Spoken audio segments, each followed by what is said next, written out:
It's kind of crazy when you start thinking about a bike. It's like an open canvas. You know, I did a run of these bikes that were bare metal and patina. I did a 51 panhead. I did a 75 shovel, and I really wanted to build an original knuckle. To me, that's just the most iconic motor that Harley ever did. Trying to find them is hard as hell.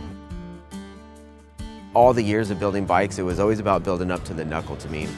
Trying to find the frame, the motor, the transmission, the primary. These are all original parts that they don't make anymore.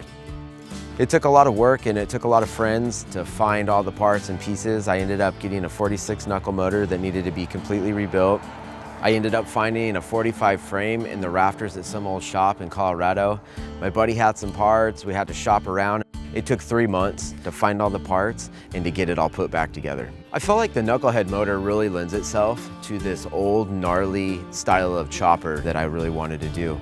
Like a bike that you would just find in a garage or some shop like hidden in the back under a tarp. There was a lot of metal work to get those wings integrated in there, a lot of bead rolling. The seat honestly took almost as long as the gas tank did, which I know sounds weird for a seat, but it was all beadworking that actually interlocks. It's 3 different pieces of metal, and then that's all riveted together. And they all have to be perfect. If one rivet gets off, you have to drill it out, redo it. I wanted everything that I built almost to feel like it was an old school part, but yet have that handcrafted, sense to it. For me, it's letting the parts and the creation kind of take place as you do it. Every piece I create almost creates the next piece. It talks to you and it lets you know how it should be. I feel like that motor is so iconic that you can do a raw bike. You can do this patinaed, kick-ass, in-your-face build with it, and the motor, honestly, it just makes it look better and better. I wanted this knucklehead to feel like this old king in his throne.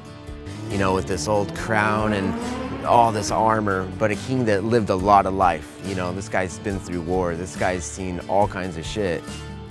A king on his throne and his crown on his head. And to me, the crown was that knucklehead motor. My name is Josh Allison, and this is the King Nothing Bobber.